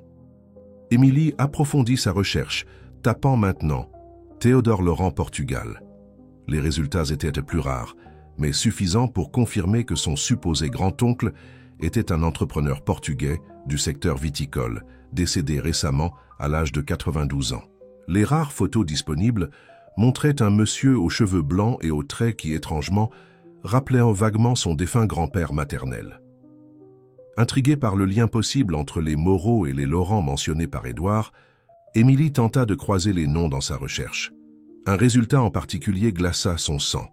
Une vieille photo d'environ 50 ans montrait Robert Moreau, le patriarche de la famille, aux côtés de Théodore Laurent, dans un vignoble portugais. La légende mentionnait un partenariat historique entre les familles. Le son de la sonnette interrompit son investigation. À l'interphone, la voix de Monsieur Jules annonça « Madame Laurent, il y a un jeune homme ici en bas qui demande à vous parler. Il dit que c'est urgent. » « Qui est-ce, Monsieur Jules? Il dit s'appeler Mathieu. Mathieu Dubois. Il semble être serveur d'après son uniforme. » Le cœur d'Émilie s'accéléra. Mathieu était venu jusqu'à chez elle. Comment avait-il découvert son adresse? « Vous pouvez le laisser monter, décida-t-elle, après un moment d'hésitation. En attendant que l'ascenseur amène son visiteur, inattendu, Émilie vérifia rapidement son apparence dans le miroir de l'entrée. Elle avait troqué son tailleur élégant pour un pantalon de yoga et un haut simple, et son visage était dépourvu de maquillage. Pendant un instant, elle sentit l'impulsion de courir dans sa chambre pour se préparer, mais se retint. Pourquoi se soucierait-elle de son apparence devant Mathieu? La sonnette retentit à nouveau, et Émilie respira profondément avant d'ouvrir la porte. Mathieu était là, portant encore l'uniforme du restaurant, avec une expression tendue qu'elle n'avait pas vue auparavant. « Comment avez-vous découvert où j'habite » demanda-t-elle sans détour. « Ce n'était pas difficile. Votre adresse figure dans le registre des clients du restaurant, répondit-il, semblant mal à l'aise. Je vous prie de m'excuser pour cette intrusion, mais je devais vous parler de toute urgence. Puis-je entrer » Émilie hésita un moment avant de faire un pas de côté, lui permettant d'entrer. Mathieu marcha jusqu'au salon, s'arrêtant pour admirer la vue depuis la terrasse. « Endroit impressionnant », commenta-t-il. « La vue est presque aussi belle que celle de mon ancien appartement à la Joliette. »« Que voulez-vous, Mathieu » demanda Émilie, gardant ses distances. « Ou devrais-je vous appeler Monsieur Moreau ?» Il se retourna pour lui faire face, un sourire triste. Sur les lèvres, « Alors vous avez rencontré mon frère. »« En réalité, c'est lui qui m'a trouvé, » corrigea Émilie. « Et il a fait quelques insinuations assez troublantes vous concernant et concernant mon héritage. » Mathieu passa la main dans ses cheveux, dans un geste de frustration. Édouard a toujours excellé à manipuler les situations à son avantage. Qu'a-t-il dit exactement? Que vous n'êtes pas qui je pense que vous êtes, et qu'il existe un lien entre mon grand-oncle Théodore et votre famille. Un lourd soupir s'échappa des lèvres de Mathieu. Il y a beaucoup de choses que je dois vous dire, Émilie. Mais d'abord, je dois vous demander, que savez-vous vraiment de votre grand-oncle? Pratiquement rien, admit-elle. Seulement qu'il a quitté la France des décennies avant ma naissance et a bâti une fortune au Portugal. Ma famille parlait rarement de lui. Mathieu marcha jusqu'à la terrasse, comme s'il avait besoin d'air. Émilie le suivit, maintenant une distance prudente. Théodore Laurent et mon père, Robert Moreau, étaient plus que des associés, commença Mathieu regardant l'horizon. Ils étaient des amis d'enfance qui ont grandi ensemble à Marseille avant que Théodore ne s'installe au Portugal dans les années 60. Ensemble, ils ont construit un empire qui s'étendait des deux côtés de la Méditerranée, des vignobles au Portugal, des projets immobiliers en France. Émilie écoutait attentivement, essayant d'absorber cette révélation inattendue. Mais quel est le lien avec moi? Pourquoi me laisserait-il un héritage? Mathieu se tourna pour lui faire face, ses yeux reflétant un mélange d'émotions qu'elle ne parvenait pas à déchiffrer complètement. « Parce que Théodore Laurent n'avait pas d'enfant biologique, » répondit-il. « Mais votre grand-père maternel, Antoine Laurent, était son cousin germain. En l'absence d'héritier direct, Théodore a décidé de tout laisser à la petite fille de son cousin, vous. Cela n'explique pas l'intérêt de votre frère. »« T'as dans cette affaire, » observa Émilie. Mathieu hésita avant de continuer. L'empire Laurent Moreau a été construit en partenariat, mais avec une clause spécifique. Si l'une des familles restait sans héritier, sa part des affaires serait incorporée par l'autre famille. « Vous dites que mon héritage menace les intérêts financiers de votre famille ?» demanda Émilie, commençant à comprendre la gravité de la situation. « D'une certaine façon. La fortune de Théodore inclut 40% des actions du groupe Moreau. Édouard craint que vous preniez ce contrôle et interfériez dans les affaires de la famille. » Émilie traita l'information, sentant sa tête tourner avec les implications. « Et vous craignez cela aussi ?»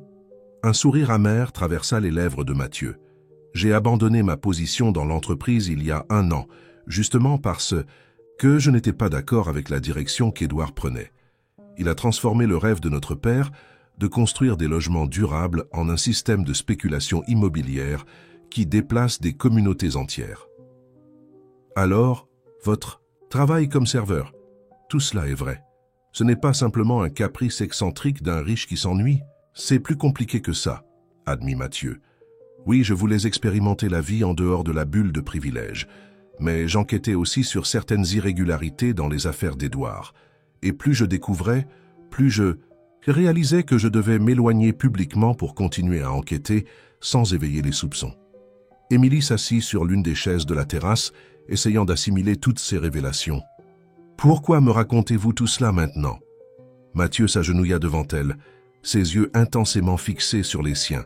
« Parce qu'Édouard viendra demain avec une proposition pour vous, probablement pour acheter votre part de l'héritage, pour une valeur qui semblera généreuse, mais qui ne sera qu'une fraction de ce qu'elle vaut réellement. Et parce que... » il hésita. « Parce que ces 2 derniers jours, depuis que je vous ai rencontré au restaurant, je n'arrive pas à cesser de penser à vous. » La confession la prit au dépourvu. Dans des circonstances normales, Émilie aurait écarté ces paroles comme une tentative de manipulation. Mais il y avait une vulnérabilité dans le regard de Mathieu qui semblait authentique. « Comment puis-je vous faire confiance ?» demanda-t-elle, sa voix presque un murmure. « Comment ?»« Savoir que vous ne me manipulez pas autant que votre frère. »« Vous ne pouvez pas savoir avec certitude, » répondit-il honnêtement. « Tout comme je ne peux pas savoir si vous n'utiliserez pas le pouvoir des actions que vous avez héritées pour aider Édouard à continuer à détruire l'héritage de mon père. La confiance requiert un saut de foi, Émilie. » Le silence tomba entre eux, lourd des implications de tout ce qui avait été révélé. Au loin, les lumières de Marseille commençaient à briller contre le ciel qui s'assombrissait, comme des étoiles terrestres marquant des vies qui continuaient, inconscientes du drame qui se déroulait sur cette terrasse. Le téléphone d'Émilie sonna, brisant le moment. C'était l'avocat Richard Mercier à nouveau, probablement anxieux de confirmer le rendez-vous du lendemain. Elle laissa l'appel aller vers la messagerie. « Que me suggérez-vous de faire ?» demanda-t-elle à Mathieu, se sentant étrangement vulnérable. « Écoutez ce que l'avocat a à dire demain. Écoutez ce qu'Édouard proposera, mais ne prenez aucune décision immédiate, conseilla-t-il. Et si possible, retrouvez-moi demain soir au phare de la Joliette. J'aurai plus d'informations d'ici là. » Mathieu se leva, se préparant à partir. Émilie l'accompagna jusqu'à la porte, son esprit traitant encore tout ce qu'elle avait découvert. Alors qu'il s'apprêtait à sortir, elle le retint avec une question. « Pourquoi êtes-vous vraiment venu ici aujourd'hui ? Vous auriez pu attendre. Pour me dire tout cela demain au phare. » Mathieu s'arrêta, se retournant pour lui faire face une dernière fois. Parce qu'Édouard est capable de tout pour protéger ce qu'il considère comme sien, et parce que... Il hésita à nouveau. Parce qu'en seulement 2 jours, vous avez éveillé quelque chose en moi que je croyais perdu. Une connexion réelle, Émilie. Quelque chose qui n'a pas de prix, même pour un milliardaire déguisé en serveur. Avant qu'elle ne puisse répondre, il se pencha et déposa un doux baiser sur sa joue. Soyez prudente. Ne faites confiance à personne, pas même à moi, jusqu'à ce que vous soyez sûr de ce que vous voulez faire avec cet héritage. Et puis il partit, laissant Émilie à la porte de son appartement, touchant légèrement l'endroit où ses lèvres avaient effleuré sa peau. La sensation de chaleur qui se répandit dans son corps contrastait drastiquement avec le froid de l'incertitude qui dominait maintenant son esprit. Fermant la porte, Émilie retourna à son bureau, déterminée à en découvrir davantage sur l'empire Laurent Moreau avant les réunions du lendemain.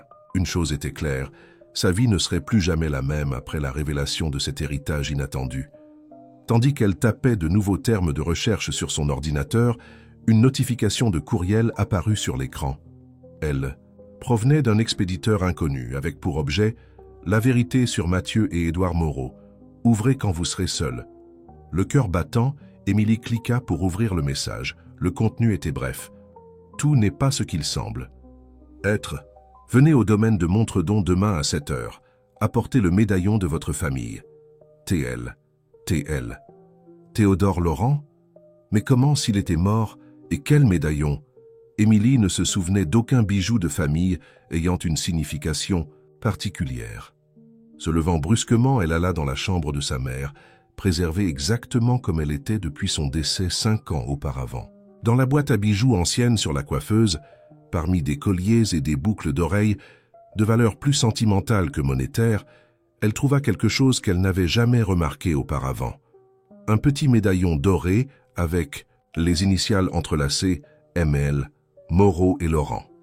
À ce moment, regardant le symbole tangible du lien entre les deux familles, Émilie sentit le poids d'un destin qui avait été caché pendant toute sa vie, attendant le bon moment pour se révéler. Et maintenant qu'il commençait à se dévoiler, il menaçait de transformer non seulement son avenir, mais aussi son cœur, qui pour la première fois depuis des années s'ouvrait à des possibilités qui allaient au-delà de sa carrière soigneusement construite. Le matin se levait sur Marseille avec cette lumière dorée caractéristique qui rendait la baie de Marseille encore plus éblouissante. Pour n'importe quel observateur, ce n'aurait été qu'un beau lever de soleil méditerranéen de plus. Mais pour Émilie Laurent, qui conduisait sa voiture le long de la corniche en direction du domaine de Montredon, c'était le prélude d'une journée qui pourrait redéfinir complètement son existence. Le médaillon aux initiales MNL pesait dans la poche de son jean comme s'il était fait de plomb et non d'or. Après une nuit presque sans sommeil, à rechercher tout ce qu'elle pouvait sur l'histoire des familles Moreau et Laurent, Émilie avait décidé de répondre à l'appel mystérieux signé TL avant ses rendez-vous prévus avec Richard Mercier et Édouard. Moreau, le domaine de Montredon, un complexe architectural colonial du XVIe siècle transformé en musée d'art moderne, était encore fermé à cette heure. Le parking vide et le silence absolu donnaient au lieu une atmosphère presque mystique, accentuée par la brume matinale qui flottait sur la baie. Émilie se gara et marcha avec hésitation jusqu'à l'entrée principale, se demandant si elle avait perdu la raison en répondant à un appel anonyme dans un lieu désert aux premières. Heure du matin. Contre toute attente, le portail latéral était déverrouillé. Le cœur battant, elle entra suivant un chemin de pierre qui menait au pavillon principal. « Bonjour » appela-t-elle, sa voix résonnant dans l'espace vide. « Il y a quelqu'un ? Vous ressemblez tellement à votre grand-mère Élise » répondit une voix féminine derrière elle. Émilie se retourna rapidement pour découvrir une femme âgée, d'environ 80 ans, assise sur un banc qui offrait une vue sur la mer. Elle était vêtue avec une élégance discrète, et ses cheveux blancs encadraient un visage marqué par le temps, mais qui conservait encore les traits d'une beauté classique. « Qui êtes-vous » demanda Émilie, gardant ses distances. « C'est vous qui avez envoyé le courriel ?» La dame sourit, un geste qui illumina son visage d'une vitalité surprenante. « Je m'appelle Thérèse Laurent. J'étais l'épouse de Théodore. L'épouse de mon grand-oncle ?» Émilie s'approcha lentement. « Mais les documents de l'héritage ne mentionnaient pas de veuve. Parce que, officiellement, je ne suis pas la veuve de Théodore, » répondit Thérèse, avec une touche d'amertume dans la voix. « Nous nous sommes séparés légalement il y a plus de 2 décennies, bien que nous n'ayons jamais cessé de nous aimer. » Confuse, Émilie s'assit à côté de la vieille dame. « Pourquoi m'avez-vous fait venir ici, et comment saviez-vous pour le médaillon ?»« Parce que cet endroit, » Thérèse fit un geste vers le complexe architectural environnant, « est où tout a commencé. Où Théodore et Robert Moreau ont scellé leur pacte d'affaires et d'amitié en 1960, et parce que le moment est venu pour vous de connaître la véritable histoire de nos familles. » Thérèse tendit la main, et Émilie, après un moment d'hésitation, lui remit le médaillon. La vieille dame caressa l'objet avec la familiarité de quelqu'un qui retrouve un vieil ami. Ce médaillon a été forgé lorsque les familles Moreau et Laurent se sont unies en affaires. 2 copies ont été faites, une pour chaque famille. Ce sont plus que des symboles, Émilie. Ce sont des clés. Des clés? Pourquoi? Pour le coffre qui contient les documents originaux du partenariat. Des documents qu'Édouard Moreau ferait n'importe quoi pour détruire. La mention du nom d'Édouard fit Émilie se redresser, alerte. Pourquoi voudrait-il détruire ces documents? Thérèse rendit le médaillon, ses yeux maintenant voilés par une tristesse ancienne. Parce qu'il prouve que la clause d'héritage qu'Édouard utilise pour essayer de prendre le contrôle de tout est en réalité une falsification. Une falsification? Répéta Émilie, incrédule. Mais Mathieu m'a dit hier que... Mathieu. C'est seulement ce qu'Édouard lui a permis de savoir, interrompit Thérèse. Le véritable accord entre Théodore et Robert stipulait qu'en l'absence d'héritier direct, la part de chaque famille serait donnée à des œuvres sociales à Marseille, non transférée à l'autre famille. La révélation tomba comme une bombe. Si ce que Thérèse disait était vrai, alors Édouard tentait de frauder non seulement Émilie, mais aussi des institutions caritatives qui devraient être les véritables bénéficiaires. Comment puis-je être sûr que ce que vous dites est vrai? Questionna Émilie, la méfiance revenant. Je ne vous connais pas. Je n'ai jamais entendu parler de vous de toute ma vie. Un triste sourire traversa les lèvres de Thérèse. Parce que votre mère, Clotilde, ne m'a jamais pardonné d'avoir soutenu Théodore quand il a quitté la France. La famille Laurent a toujours été marquée par trop d'orgueil et pas assez de communication. La mention de sa mère fit hésiter Émilie. C'était vrai que Madame Clotilde parlait rarement du côté paternel de la famille, et quand elle le faisait, c'était toujours avec un mélange de ressentiment et de nostalgie. Je ne comprends toujours pas pourquoi Théodore me laisserait... Sa fortune, insista Émilie. Il ne me connaissait même pas. Il vous connaissait, ma chère, répondit Thérèse doucement. Quand vous êtes née, nous sommes venus en France en secret. Théodore vous tenait dans ses bras et a juré qu'un jour, quand le moment serait venu, vous sauriez tout. Il a suivi votre vie à distance, fier de chacune de vos réussites. L'idée qu'un parent éloigné ait secrètement observé sa trajectoire était à la fois réconfortante et troublante. Et pourquoi maintenant? Pourquoi attendre si longtemps? Parce que Théodore savait qu'Édouard finirait par essayer de prendre le contrôle total des affaires. Il attendait simplement le bon moment pour révéler la vérité sur l'accord original. Mais si Théodore est vraiment décédé, comment êtes-vous ici pour me raconter tout cela? Pourquoi n'êtes-vous pas apparu aux funérailles ou quand l'héritage a été annoncé? L'expression de Thérèse devint énigmatique. Parce qu'officiellement, je suis aussi morte, Émilie. Édouard Moreau est un homme dangereux. Quand il a réalisé que Théodore prévoyait de révéler la vérité, un bruit interrompit la conversation. Des pas qui s'approchèrent rapidement par le chemin de pierre. Thérèse se leva d'un mouvement étonnamment agile pour son âge. « Nous n'avons pas beaucoup de temps, dit-elle urgente. Le coffre est caché dans l'ancienne cave à vin du vignoble principal au Portugal. Le médaillon est la clé. Ne faites pas confiance à Édouard et soyez prudente avec Mathieu.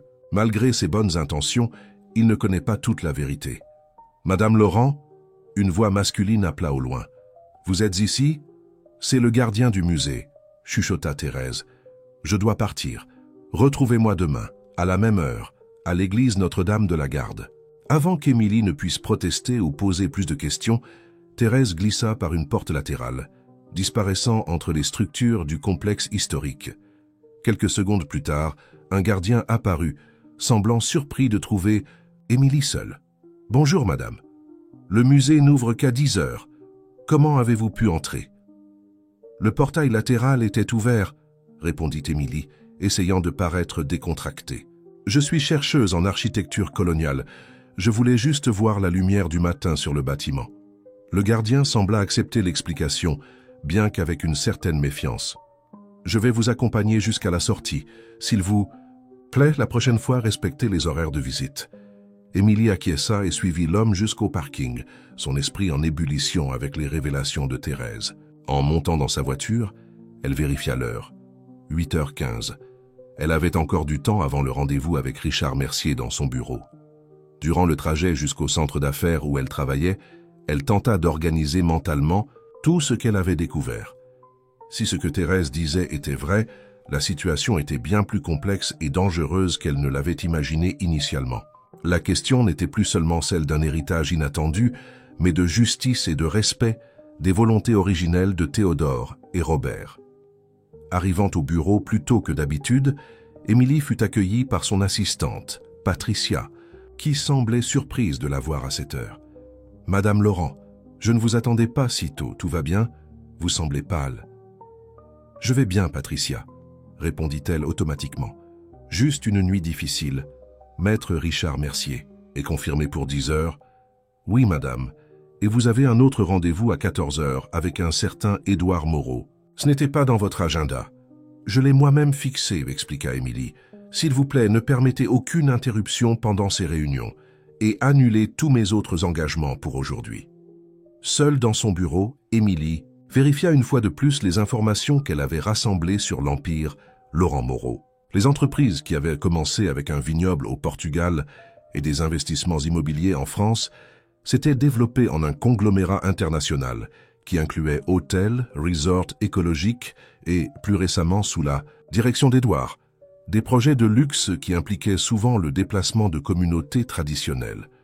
Le contraste avec les principes que Mathieu défendait ne pouvait être plus évident. S'il avait vraiment abandonné la présidence du groupe par désaccord avec les pratiques de son frère, cela donnait crédibilité à son histoire. Mais Thérèse l'avait mise en garde d'être prudente, même avec lui. À 10 heures précises, Patricia annonça l'arrivée de Richard Mercier. L'avocat entra dans la pièce avec un dossier volumineux et une expression solennelle. « Bonjour, mademoiselle Laurent. Je vous remercie de me recevoir, particulièrement considérant les circonstances inhabituelles de notre premier contact. » Émilie indiqua la chaise en face d'elle. « Allons droit au but, maître Mercier. En quoi consiste exactement cet héritage que mon grand-oncle m'a laissé ?» Durant l'heure suivante, Richard Mercier détailla méticuleusement le testament de Théodore. « Laurent, l'héritage comprenait des propriétés à Lisbonne et dans la vallée du Rhône, le vignoble familial, des comptes bancaires en Suisse et au Portugal, des œuvres d'art et Le plus significatif, 40% des actions du groupe Moreau. La valeur totale, estimée, est d'environ 800 millions d'euros, conclut l'avocat, ajustant nerveusement ses lunettes, vous faisant instantanément l'une des femmes les plus riches de France, mademoiselle Laurent. Émilie maintint sa contenance bien que son cœur battît rapidement. Et quelles sont les conditions? Les héritages de cette importance viennent toujours avec des conditions. Richard toussota inconfortablement. Eh bien, il y a une clause spécifique liée aux actions du groupe Moreau. Selon l'accord original entre les familles, si l'une d'elles restait sans héritier direct, sa part serait transférée à l'autre famille. « Montrez-moi cet accord », demanda Émilie. L'avocat fouilla dans son dossier, semblant soudainement anxieux. « Malheureusement, je n'ai pas le document original, seulement une copie certifiée fournie par M. Édouard Moreau, qui détient l'autre. » Partie du conglomérat. La mention du nom fit Émilie plisser les yeux. « Et l'accord original, où est-il gardé ?»« Je crois que dans le coffre principal du vignoble au Portugal, » répondit Richard, sans percevoir l'importance de l'information qu'il venait juste de confirmer. « Mais M. Moreau m'a assuré que la copie est fidèle à l'original. »« J'en suis certaine, » répondit Émilie, sa voix tranquille dissimulant la tempête de pensée dans son esprit. « Maître Mercier, j'ai besoin de temps pour absorber toutes ces informations. Quand devrais-je prendre une décision formelle sur l'acceptation de l'héritage ? » « Eh bien, techniquement, vous avez jusqu'à 30 jours après la notification officielle. Mais, il hésita. Monsieur Moreau a exprimé son intérêt à résoudre cette question le plus rapidement possible. Il a mentionné qu'il vous ferait une proposition pour acquérir votre part des actions aujourd'hui même. « J'en suis certaine, » répondit Émilie, se levant pour indiquer la fin de la réunion. « Je vous remercie de votre visite, maître Mercier. Je vous contacterai dès que j'aurai pris ma décision. » Lorsque l'avocat sortit, Émilie s'assit à nouveau, essayant de traiter tout ce qu'elle avait découvert. Son rendez-vous avec Édouard était prévu pour 14 heures, lui donnant quelques heures pour planifier son approche. Ce que Thérèse avait révélé au domaine de Montredon changeait complètement la donne. Si l'accord original spécifiait vraiment que l'héritage devait aller à des œuvres sociales et non à l'autre famille, alors Édouard tentait de frauder non seulement Émilie, mais aussi les institutions caritatives qui devraient en bénéficier. Son téléphone vibra avec un message. C'était Mathieu. « Ne faites pas confiance à Édouard, j'ai découvert quelque chose d'important. Pouvons-nous nous rencontrer ce soir ?» Émilie fixa le message pendant un long moment, incertaine de qui méritait vraiment sa confiance. Thérèse l'avait mise en garde d'être prudente même avec Mathieu. Mais quelque chose dans son instinct l'inclinait à le croire malgré toutes les raisons logiques de douter. Finalement, elle répondit « Phare de la Joliette, 20 heures. J'ai aussi quelque chose d'important à vous dire. » Rangeant son téléphone, Émilie reporta son attention sur le médaillon doré qui reposait maintenant sur son bureau. Femental, Moreau et Laurent. Deux familles dont les histoires étaient sur le point de converger à nouveau, avec elle au centre de la tempête.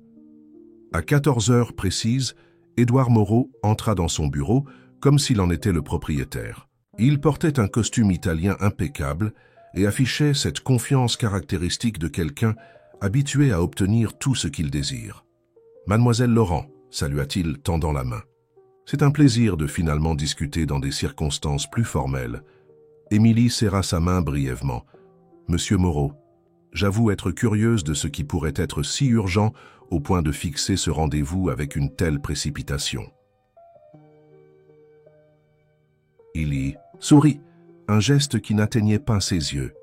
Toujours direct, une des qualités que votre grand-oncle admirait le plus. Théodore a toujours apprécié les personnes qui ne perdaient pas de temps en formalités inutiles. « Vous connaissiez bien mon grand-oncle » demanda Émilie, maintenant une expression neutre. « Depuis l'enfance » répondit Édouard, s'asseyant. « Il était comme un second père pour moi et Mathieu, un homme remarquable bien que parfois trop idéaliste pour les affaires modernes. » Émilie l'observa attentivement, notant comment il mentionnait son frère avec une désinvolture étudiée. « Maître Mercier a mentionné que vous avez une proposition à me faire. Directe et objective. Excellent. » Édouard ouvrit sa mallette en cuir en extrayant quelques documents.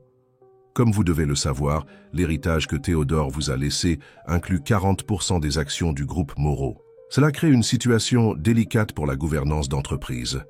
Délicate pour qui exactement? Questionna Émilie. Un léger froncement de sourcils révéla que la question l'avait contrariée. Pour tous les concernés, vous êtes une directrice marketing extrêmement compétente, Émilie. Puis-je vous appeler Émilie? Mais le groupe Moreau opère dans des secteurs qui exigent des connaissances spécialisées et des années d'expérience. Comme déplacer des communautés traditionnelles pour construire des résidences de luxe? Demanda-t-elle avec une fausse innocence. Le visage d'Édouard se durcit momentanément, avant de retrouver son masque de cordialité. Je vois que mon frère a déjà empoisonné votre esprit avec ses visions romantiques et impraticables. Mathieu a toujours été un idéaliste comme Théodore. Malheureusement, les idéaux ne construisent pas d'empire. Et que proposez-vous? Exactement, monsieur Moreau. Édouard fit glisser un document sur la table. Une offre juste et généreuse pour acquérir votre participation dans le groupe. 200 millions d'euros, transférés immédiatement sur le compte de votre choix. Vous conservez les propriétés au Portugal, le vignoble et tous les autres actifs. Vous renoncez simplement aux actions de l'entreprise. Émilie prit le document, feignant de l'étudier avec intérêt, tandis que son esprit travaillait rapidement. 200 millions représentaient une fortune, mais seulement une fraction de la valeur réelle des actions, particulièrement considérant le potentiel de croissance future du groupe. C'est une offre généreuse, commenta-t-elle, gardant un ton neutre. Mais j'ai besoin de temps pour considérer toutes les implications. Le temps est un luxe que nous n'avons pas, malheureusement, répondit Édouard, une pointe d'impatience s'échappant de sa façade polie. Le marché est volatile, et les rumeurs concernant des changements dans la structure actionnariale peuvent affecter négativement la valeur des actions. Pour votre propre bénéfice, je recommande une décision rapide. Émilie lui rendit le document, son visage illisible. Je comprends votre préoccupation, monsieur Moreau, mais je n'ai pas l'habitude de prendre des décisions impliquant des centaines de millions sans la diligence nécessaire. J'ai besoin d'au moins une semaine. Le masque de cordialité d'Édouard commença à se fissurer. 3 jours, c'est le maximum que je puisse attendre. 5 jours, contra Émilie. Et j'aimerais visiter le vignoble au Portugal avant de prendre ma décision finale. Après tout, c'est une partie de mon héritage familial. Édouard l'étudia pendant un long moment, comme s'il recalculait sa stratégie. Très bien, 5 jours. Je peux arranger que mon jet privé vous emmène au Portugal dès demain, si vous le souhaitez. Je préfère faire mes propres arrangements, répondit Émilie poliment. Mais je vous remercie de l'offre. Lorsqu'Édouard se retira finalement, avec des promesses de rester en contact dans les jours à venir, Émilie sentit le poids de la tension quitter ses épaules. La réunion avait confirmé ses soupçons. Édouard était désespéré d'obtenir les actions avant qu'elles ne découvrent leur véritable valeur ou, pire encore, la vérité sur l'accord original. Son téléphone sonna à nouveau. C'était Auguste, pour la 3e fois ce jour-là. Avec un soupir, Émilie répondit « Qu'y a-t-il, Auguste? Je suis occupé. »« Je voulais juste savoir si tu allais bien, » répondit-il, sa voix étrangement préoccupée. « J'ai entendu des rumeurs concernant un grand héritage et Édouard Moreau te cherchant personnellement. Cet homme a une réputation dangereuse, Amy. » La préoccupation sincère dans sa voix la surprit. « Comment es-tu au courant de l'héritage? Et d'Édouard ?» Une pause inconfortable. Marseille est une petite ville quand il s'agit de l'élite. Les nouvelles circulent. Sois simplement prudente, d'accord. Après avoir raccroché, Émilie contempla la vue de la baie de Marseille à travers la fenêtre de son bureau. Le soleil de l'après-midi se reflétait sur les eaux, créant un spectacle de lumière qui contrastait avec l'obscurité des conspirations qui semblaient l'entourer. En seulement 3 jours, sa vie avait été complètement bouleversée. Un héritage inattendu, un serveur qui était en réalité un milliardaire en exil auto-imposé, un ex-petit ami réapparaissant, et maintenant une mystérieuse vieille dame révélant des secrets familiaux qui pourraient tout changer. Et au centre de tout cela, le médaillon doré avec les initiales M&L, la clé d'un coffre qui contenait la vérité qu'Édouard Moreau ferait n'importe quoi pour cacher. Le phare de la Joliette brillait contre le ciel nocturne de Marseille, son faisceau de lumière tranchant l'obscurité à intervalles réguliers, comme un gardien silencieux de la ville. Émilie arriva quelques minutes avant l'heure convenue, choisissant le même banc où elle avait discuté avec Mathieu pour la première fois. La mer était agitée ce soir-là, de fortes vagues se brisant contre les rochers en contrebas, créant une symphonie naturelle qui semblait refléter la turbulence dans son propre cœur. Ces dernières heures, elle avait pris des décisions qui allaient irrévocablement modifier le cours de sa vie. Après la réunion avec Édouard, Émilie avait réservé un vol pour Lisbonne le lendemain matin. Elle avait également engagé une société de sécurité privée pour l'accompagner lors de sa visite au vignoble. Le coffre que Thérèse avait mentionné, contenant les documents originaux du partenariat Laurent Moreau, était maintenant sa priorité absolue. « J'ai pensé que vous ne viendriez peut-être pas », la voix de Mathieu la tira de ses pensées. Il s'approcha, vêtu d'un jean et d'une simple chemise bleu marine qui faisait ressortir ses yeux. Il ne restait plus aucune trace du serveur dans sa posture. Il se déplaçait maintenant avec la confiance naturelle d'un homme qui avait dirigé un empire. Considérant tout ce que j'ai découvert aujourd'hui, il aurait été imprudent de « Ne pas venir », répondit Émilie, indiquant l'espace à côté d'elle sur le banc. Mathieu s'assit, maintenant une distance respectueuse. Pendant un moment, tous deux observèrent l'horizon en silence, le va-et-vient des vagues créant un rythme hypnotique. « Mon frère vous a fait une offre pour les actions », dit finalement Mathieu. « Ce n'était pas une question. 200 millions d'euros, confirma Émilie. Généreux pour qui ne connaît pas la valeur réelle. Un sourire triste traversa les lèvres de Mathieu. Édouard a toujours été doué pour faire des offres, qui semblent généreuses, mais qui le favorisent principalement. Émilie se tourna pour le regarder directement. « J'ai rencontré votre tante aujourd'hui. » La surprise sur le visage de Mathieu était authentique. « Ma tante ? Je n'ai pas de tantes vivantes. Thérèse Laurent, l'épouse de Théodore, ex-épouse techniquement. » Mathieu cligna des yeux plusieurs fois, clairement en train de traiter l'information. Thérèse est morte depuis des années. Il y a eu un accident de voiture au Portugal. Apparemment, non, interrompit Émilie. Elle m'a rencontré au domaine de Montredon ce matin et m'a raconté une histoire très différente sur l'accord original entre les familles. Avec une précision clinique, Émilie relata sa rencontre avec Thérèse et ses révélations sur la falsification de la clause d'héritage. Mathieu écoutait, avec une attention croissante, son visage passant de la confusion à la compréhension et finalement à la détermination. « Cela explique beaucoup de choses, dit-il, quand Émilie eut terminé. Édouard a toujours été obsessionnel à propos de trouver l'accord original. Je comprends maintenant pourquoi. Si ce que Thérèse a dit est vrai, votre frère essaie de frauder des institutions caritatives qui devraient recevoir des millions. » Mathieu passa sa main dans ses cheveux, un geste qu'Émilie identifiait déjà comme un signe de sa frustration. C'est pire que ça. Il utilise l'argent et l'influence du groupe pour financer des projets qui déplacent des communautés entières.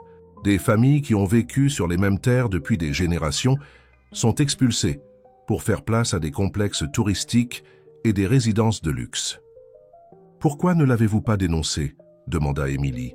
« Avec votre nom et votre influence, il serait facile d'exposer ce qu'il fait.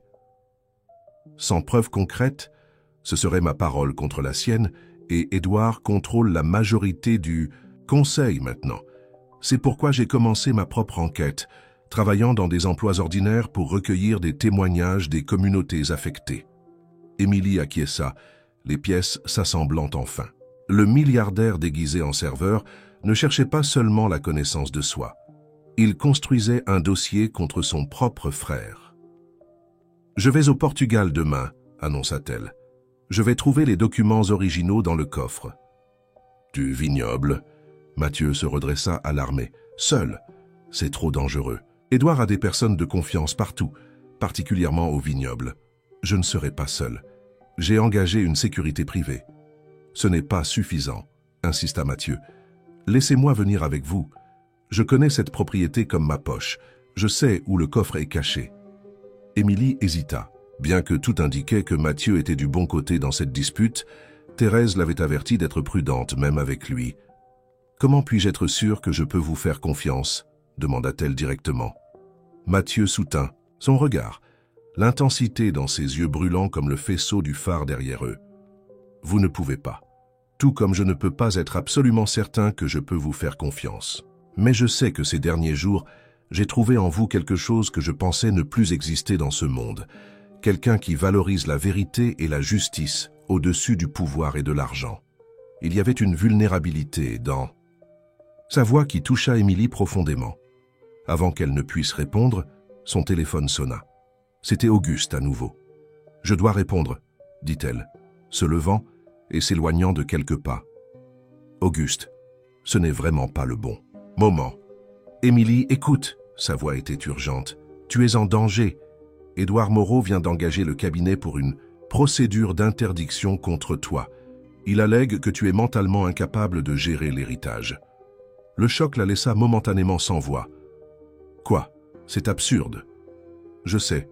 C'est pourquoi j'ai refusé de prendre l'affaire, même si cela signifiait perdre l'association. Mais quelqu'un l'acceptera, Amy. Tu dois agir vite. Encore en train de traiter l'information, Émilie raccrocha et retourna au banc où Mathieu attendait, l'inquiétude évidente sur son visage. « Que s'est-il passé » demanda-t-il. « Votre frère essaie de me faire interdire judiciairement » répondit Émilie, la voix tremblante d'indignation. « Il prétend que je suis mentalement incapable de gérer l'héritage. » Mathieu ferma les yeux un moment, comme si la nouvelle le blessait physiquement. Typique d'Édouard.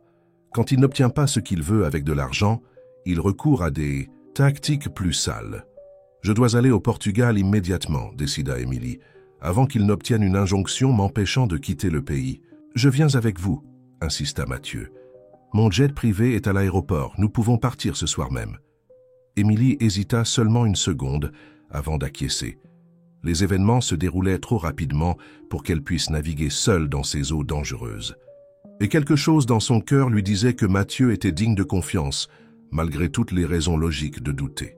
« Allons-y alors » accepta-t-elle. « Je dois juste passer chez moi pour prendre quelques affaires et le médaillon. » 3 heures plus tard, le jet privé de Mathieu décollait de l'aéroport de Marseille-Provence, en direction de Lisbonne. La cabine luxueuse contrastait drastiquement avec l'image du serveur maladroit qu'Émilie avait rencontré à l'Amoureux. C'était le vrai monde de Mathieu Moreau, un monde de privilèges qu'il avait volontairement abandonné. « Pourquoi avez-vous réellement tout laissé derrière vous ?» demanda Émilie, quand ils se retrouvèrent seuls dans la cabine principale survolant la Méditerranée. « Était-ce simplement pour enquêter sur votre frère, ou y avait-il autre chose ?» Mathieu resta silencieux un moment, observant les nuages à travers le hublot. « Quand notre père est mort il y a 2 ans, quelque chose en moi a changé.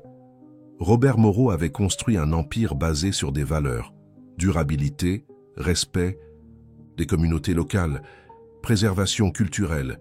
Voir Édouard démanteler systématiquement cet héritage au nom du profit immédiat m'a détruit intérieurement. Alors vous avez simplement tout abandonné ? Ce n'était pas simple, corrigea-t-il. J'ai d'abord essayé de lutter de l'intérieur, utilisant ma position de président pour bloquer les projets les plus nuisibles. Mais Édouard est brillant en politique d'entreprise. Un par un, il a convaincu les membres du conseil de le soutenir. Quand j'ai réalisé que je perdais la bataille, j'ai décidé de changer de stratégie. Émilie acquiesça, comprenant la logique derrière ses actions. Vous éloignez publiquement pour enquêter sans éveiller les soupçons. Exactement. Et pour redécouvrir qui je suis vraiment, au-delà du nom Moreau et de la fortune qui l'accompagne. Le regard qu'ils échangèrent à ce moment était chargé de compréhension mutuelle. Tous deux connaissaient le poids des attentes et des étiquettes, la lutte pour définir sa propre identité, dans un monde qui insistait pour les catégoriser. Et vous? Pourquoi la femme qui dit toujours non a-t-elle décidé de dire oui à cette folle aventure? Demanda Mathieu, un léger sourire adoucissant ses traits. Émilie considéra sérieusement la question. Peut-être parce que, pour la première fois depuis longtemps, j'ai trouvé quelque chose qui semble plus important que ma zone de confort soigneusement construite. Ou peut-être, elle hésita. Peut-être parce que j'ai rencontré quelqu'un qui me voit comme je suis vraiment, pas comme je devrais être. Le reste du vol se déroula dans une intimité confortable, alternant entre des conversations profondes sur leur vie et des moments de silence contemplatif. Lorsqu'ils atterrirent à Lisbonne, le lendemain matin, une nouvelle compréhension s'était formée entre eux, un lien forgé par la confiance mutuelle et le désir partagé de corriger une injustice. Une voiture les attendait à l'aéroport pour les conduire directement à la région de la vallée du Rhône, où le vignoble des Laurents occupait un versant privilégié surplombant le fleuve. La propriété était splendide, des rangées parfaitement alignées de vignes descendant jusqu'à la vallée, un manoir colonial portugais au sommet de la colline et des constructions historiques abritant des caves centenaires. C'est encore plus beau que sur les photos, commenta Émilie, tandis que la voiture montait la route sinueuse menant au manoir principal. Théodore aimait cet endroit plus que tout autre dans le monde, répondit Mathieu. Il disait souvent que la vallée du Rhône était l'endroit où Dieu se reposait après avoir créé le reste de la planète. En approchant des portails principaux, ils furent surpris par une agitation inhabituelle. Plusieurs voitures étaient stationnées à l'entrée, y compris des véhicules avec des insignes de la police portugaise. Quelque chose ne va pas, murmura Mathieu, son corps tendu. Le vignoble devrait fonctionner normalement, mais il y a la police ici. Le chauffeur ralentit, incertain de la façon de procéder. À ce moment, une silhouette familière émergea des portails, marchant rapidement vers la voiture. « C'est Thérèse !» s'exclama Émilie, reconnaissant la vieille dame qu'elle avait rencontrée au domaine de Montredon. Mathieu semblait tout aussi surpris. « Impossible, elle est vraiment vivante !» Thérèse leur fit signe frénétiquement de s'arrêter avant les portails. Mathieu demanda au chauffeur de se garer sur le côté et tous deux descendirent à sa rencontre. « Dieu merci, vous êtes arrivés !» dit Thérèse, embrassant brièvement Émilie. « Édouard est ici. Il est arrivé hier soir avec un mandat judiciaire portugais qui l'autorise à accéder au coffre principal du vignoble. »« Comment a-t-il pu obtenir un mandat si rapidement ?» demanda Mathieu incrédule. « Argent et influence, répondit Thérèse amèrement. Deux ressources que votre frère a en abondance. Il a prétendu que les documents dans le coffre sont essentiels pour prouver sa revendication sur les actions de l'entreprise. Et ils le sont, confirma Émilie, mais pas de la façon dont il le prétend. Thérèse acquiesça gravement. Le problème est que personne ne peut ouvrir le coffre. Il est protégé par un mécanisme qui nécessite les deux médaillons, celui de la famille Moreau et celui de la famille Laurent. Édouard a le médaillon des Moreau, demanda Mathieu. Oui, mais pas celui des Laurent, répondit Thérèse, regardant Émilie. C'est pourquoi vous êtes si importante. Sans votre médaillon, le coffre restera fermé. Émilie échangea un regard avec Mathieu. Alors nous avons un avantage. Édouard a besoin de moi plus que je n'ai besoin de lui. Ne sous-estimez pas. Mon frère, m'avertit Mathieu. S'il réalise que vous avez le médaillon, il trouvera un moyen de l'obtenir avec ou sans votre coopération. Que suggérez-vous que nous fassions ? Demanda Émilie. Thérèse regarda nerveusement par-dessus son épaule en direction du manoir. Il y a une entrée secondaire par l'ancienne cave à vin. Nous pouvons accéder au coffre sans passer par les gardes à l'entrée principale. Mais nous devons agir vite, avant qu'Édouard n'élargisse la recherche. Le plan établi, les trois contournèrent la propriété, utilisant des sentiers entre les vignes que Thérèse connaissait bien. L'ancienne cave à vin, partiellement creusée dans le flanc de la montagne, offrait une entrée discrète vers le complexe principal.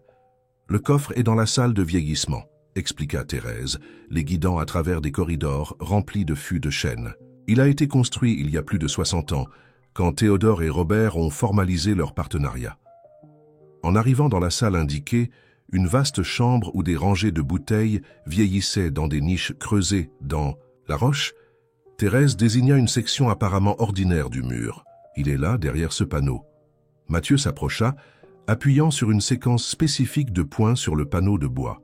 Avec un clic doux, la structure glissa sur le côté, révélant un coffre ancien avec deux encastrements circulaires, côte à côte. « Les médaillons !»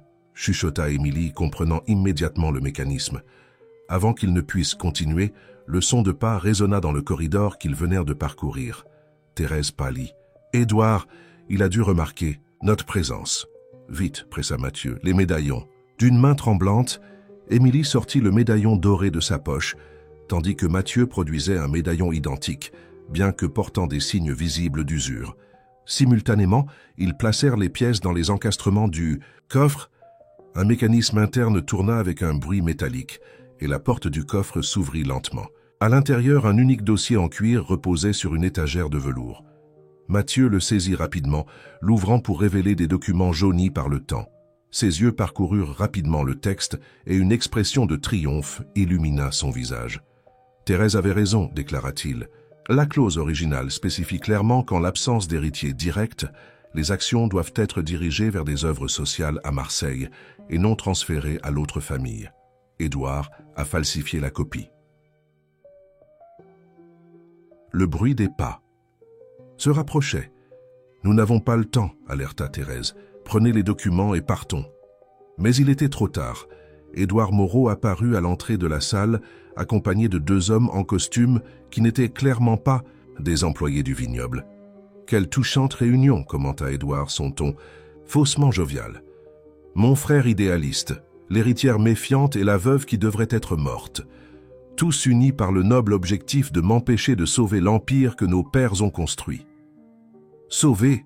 répéta Mathieu, indigné. « Tu détruis tout ce qu'il valorisait, Édouard. Tu transformes un héritage de respect et de durabilité en une machine à profit qui écrase les gens et les traditions. » Édouard haussa les épaules, comme si l'accusation était sans importance. « Les temps ont changé, mon frère. Le sentimentalisme ne maintient pas les empires en fonctionnement. L'efficacité et la croissance, oui. Vous avez falsifié l'accord, accusa Émilie, faisant un pas en avant. La clause d'héritage que vous utilisez pour essayer de prendre le contrôle des actions est une fraude. » Un sourire froid traversa le visage d'Édouard. « Falsification est un mot si laid. Je préfère penser que j'ai mis à jour le document pour refléter les réalités du monde moderne. Des réalités qui, par commodité, ne profitent qu'à vous, » observa Thérèse. Édouard tourna son attention vers la vieille dame, son regard se durcissant. « Vous auriez dû rester morte, Thérèse. Ça aurait été plus digne. Et vous auriez dû honorer l'héritage de votre père, » rétorqua-t-elle. La tension dans l'air était palpable. Les 2 hommes qui accompagnaient Édouard firent un pas en avant, clairement prêts à agir au moindre signal. « Simplifions les choses, » proposa Édouard, se tournant vers Émilie. « Mon offre initiale de 200 millions reste valable. Compte tenu des circonstances, elle est extrêmement généreuse. Les actions ne sont pas à vendre, » répondit fermement Émilie, « particulièrement maintenant que je connais la vérité sur l'accord original. » Le masque de cordialité d'Édouard commença à se fissurer. « Soyez raisonnable, mademoiselle Laurent. Que savez-vous de la gestion d'un conglomérat international, de la navigation politique en entreprise, des compromis nécessaires pour maintenir des milliers d'emplois? Peut-être rien, admit Émilie. Mais je connais la différence entre le bien et le mal. Et je sais que votre père et Théodore voulaient qu'une partie de leur fortune bénéficie aux personnes dans le besoin. Pas qu'elles financent des villas et des yachts pour des cadres. » Édouard perdit complètement son sang-froid. « Assez de bavardage. Vous 3 êtes en train d'envahir une propriété privée.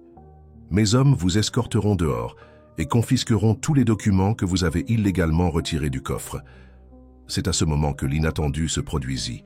La porte de la cave s'ouvrit à nouveau et Auguste Lemaire entra, accompagné d'officiers de la police portugaise.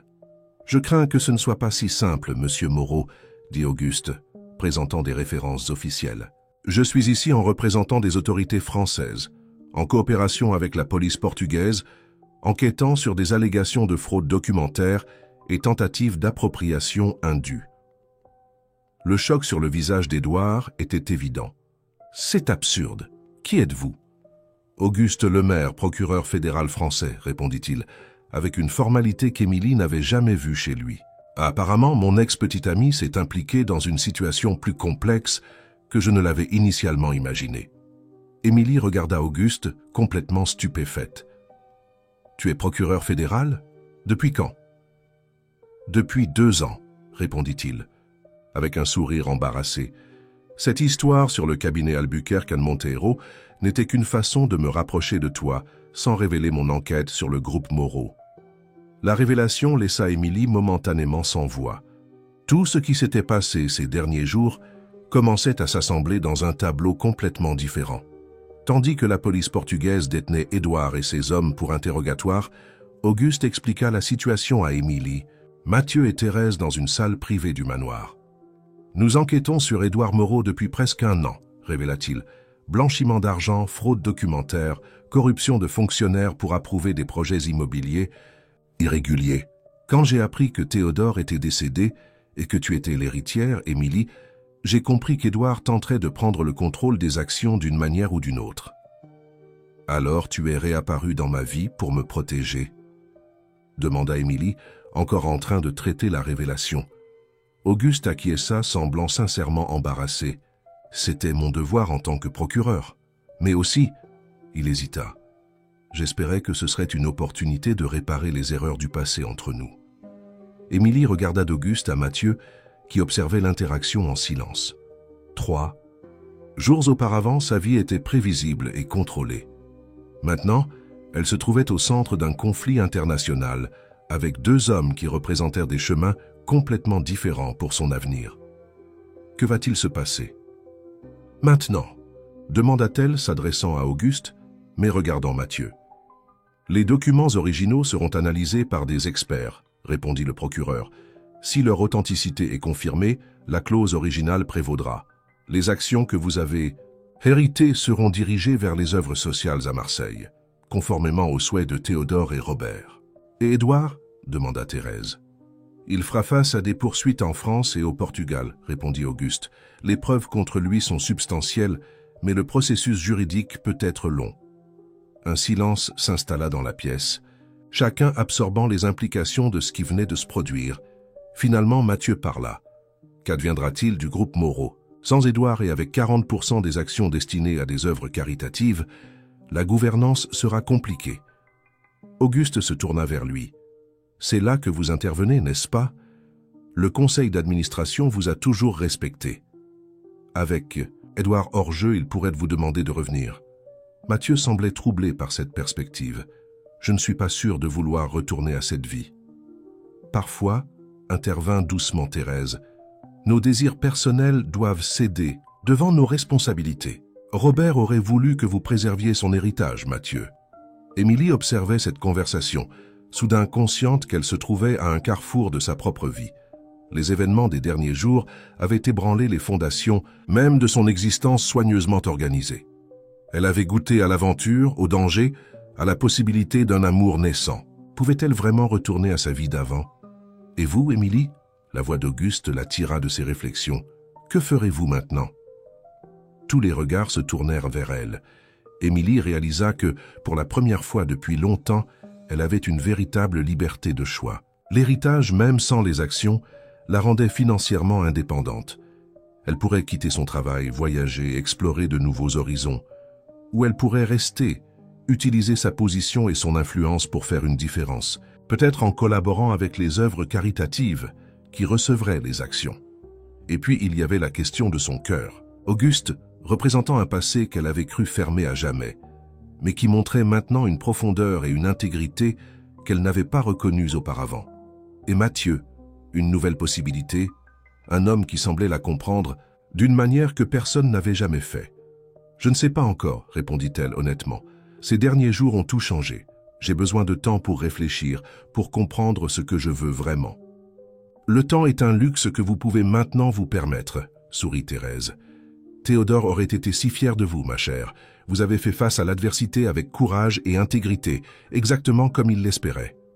Plus tard, ce soir-là, alors que les formalités légales étaient temporairement suspendues et qu'Édouard avait été emmené par les autorités, Émilie se retrouva sur la terrasse du manoir, contemplant les vignobles qui s'étendaient à perte de vue sous le clair de lune.